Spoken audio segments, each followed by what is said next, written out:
Welcome to Municipal Finance for Everyone. Today is May 27, 2026. This is what we're going to cover in this video. The most recent tax-exempt AAA Muni Curve. The most recent tax-equivalent AAA Muni Curve. The daily change of both the AAA Muni and Treasury curves. Their week-to-date change. How the AAA Muni Curve has changed year-to-date. Terms and definitions. Let's go over the most recent composite tax-exempt Muni AAA curve.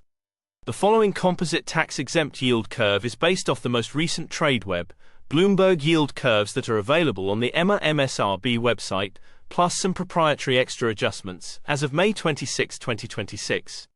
The one-year composite tax-exempt yield is 2.58%. The two-year yield is 2.59%. The three-year yield is 2.6%. The 5-year yield is 2.7%. The 10-year yield is 3.11%. The 20-year yield is 4.14%. The 30-year yield is 4.45%. Let's now go over the most recent composite tax-equivalent Muni AAA yield curve.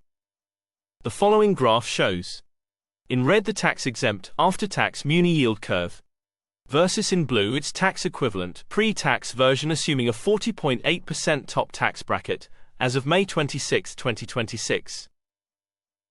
Why would you care to see the tax-equivalent version of the Muni yield curve? More on this later. Let's first go over the pre-tax, aka tax-equivalent yield curve. The one-year tax-exempt yield is 2.58%, corresponding to a 4.36% tax-equivalent yield for investors in the top tax bracket.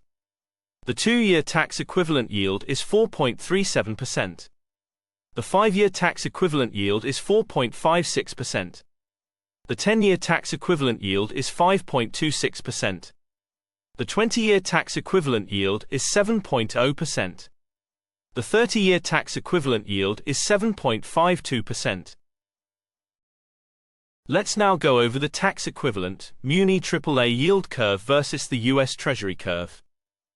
The reason why investors and financial professionals care about Muni's tax-equivalent yields is to simply have the ability to compare them against US Treasury yields, which are pre-tax yields.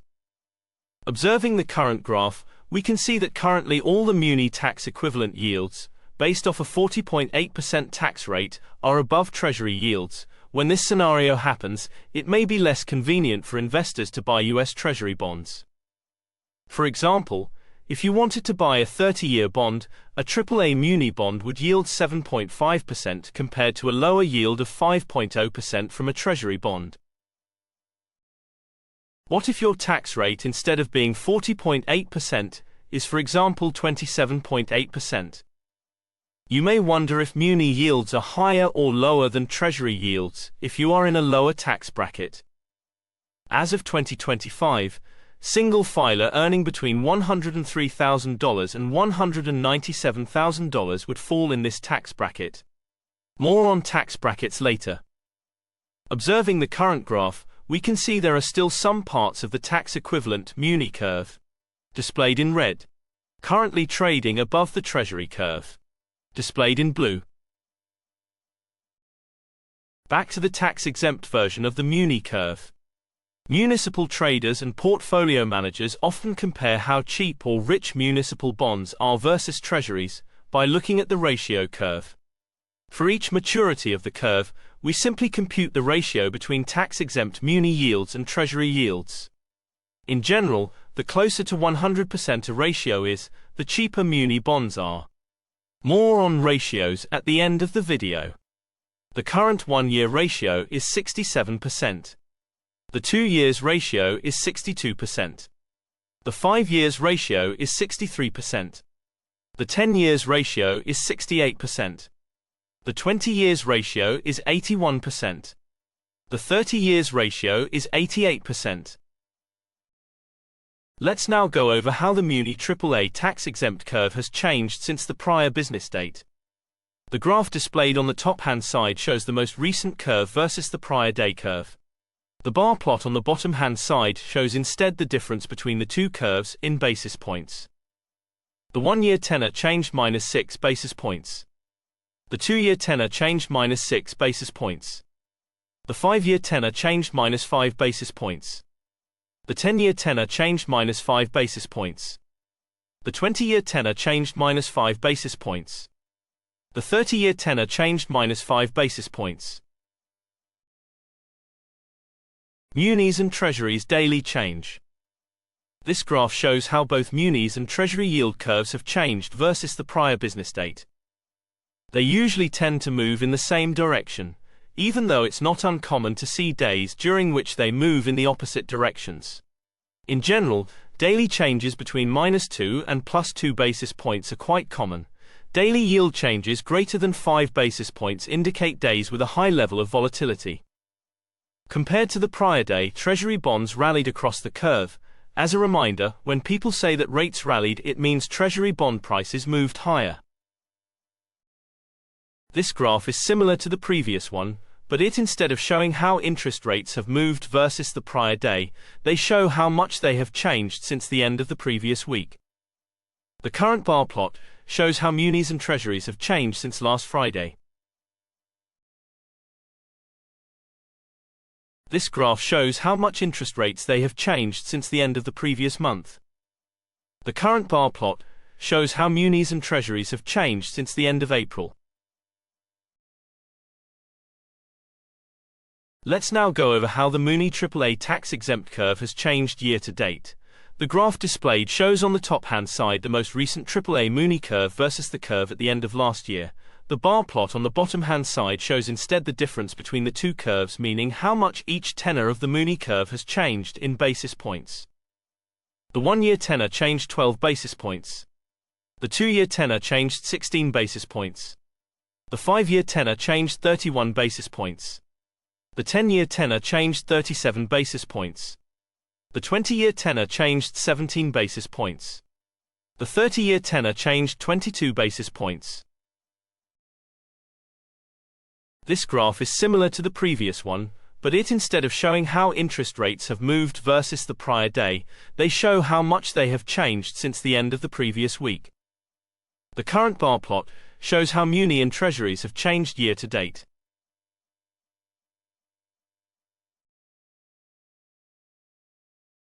This line plot and the next plot show how each tenor of the Muni yield curve has changed over time.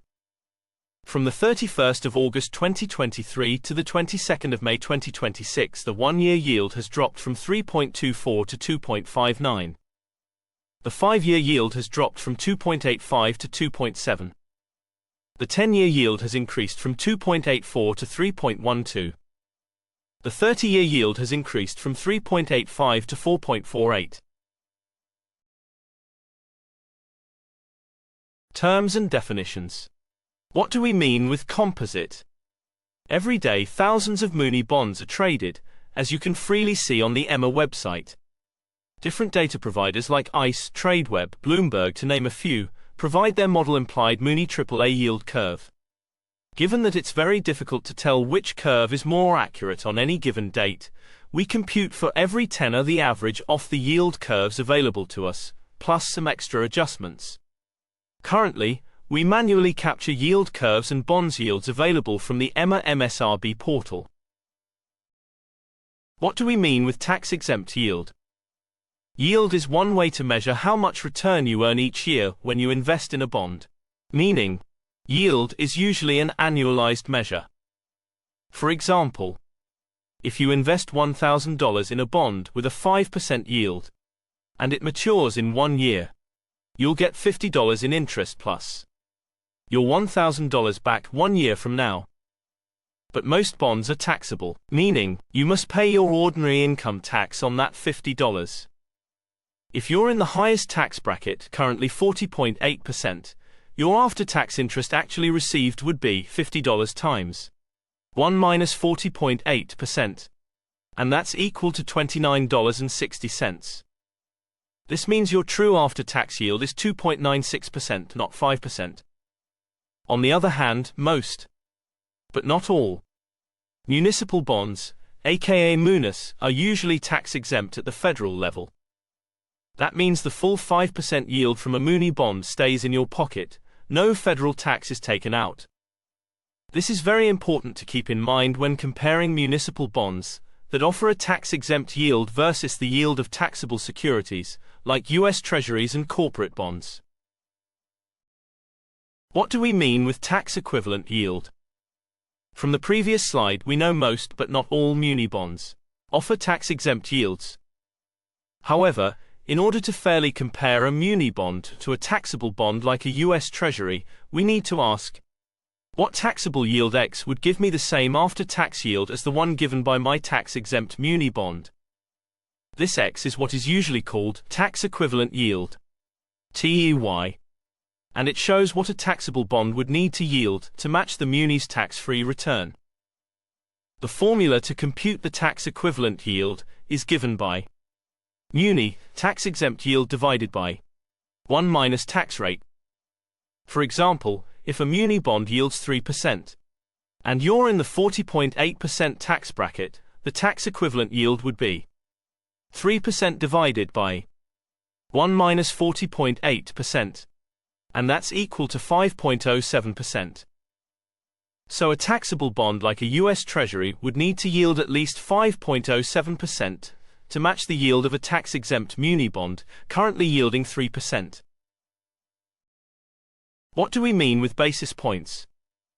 This term is often used by financial professionals. However, it's a very easy concept, don't be scared about it. Let's break it down. Basically, 1% is equivalent to 100 basis points. This means that when you hear someone saying interest rates increased by 100 basis points, that means they increased by 1%. If 1% is equivalent to 100 basis points, then 0.01% is equivalent to 1 basis point. For example, if the yield of a muni bond changes from 4.00% to 4.01%, it's simply easier to say the yield increased by 1 basis point, instead of saying the yield increased by 0.01%. That's it. What do we mean with muni-treasury ratios, and why are they important? First off, ratios are computed for each tenor of the curve. This means we compute the 1-year ratio by dividing the 1-year tax-exempt muni yield by the 1-year treasury yield. Same thing for the 2 years ratio, 5-year ratio, etc. Why do we compute ratios? They are one way portfolio managers and traders use to measure the relative value between municipal bonds and treasuries. Treasuries are the risk-free benchmark, backed by US government. Munis are obligations issued mostly by states and cities. Therefore, professionals want to know, am I getting enough extra yield in munis compared to risk-free treasuries? If, for example, the 30-year ratio is 100%, that means the 30-year tax-exempt muni yield is the same as the 30-year treasury yield. However, the treasury yield is taxed, whereas the muni yield usually is not. Hence, in this case, you'd be better off holding a muni bond. In general, if the ratio is below 100%, one may think munis are rich compared to treasuries. In reality, we should always wonder, how does the current ratio look like compared to its own history? What's the average ratio over the past year? Let's make an example. You will notice from the data that usually the 1-year ratio tends to be between 60% and 65%. Hence, if the current 1-year ratio is, for example, 70%, even if this value is less than 100%, the current value would still be quite high compared to its historical average. For this reason, one may conclude 1-year muni bonds are currently trading cheap.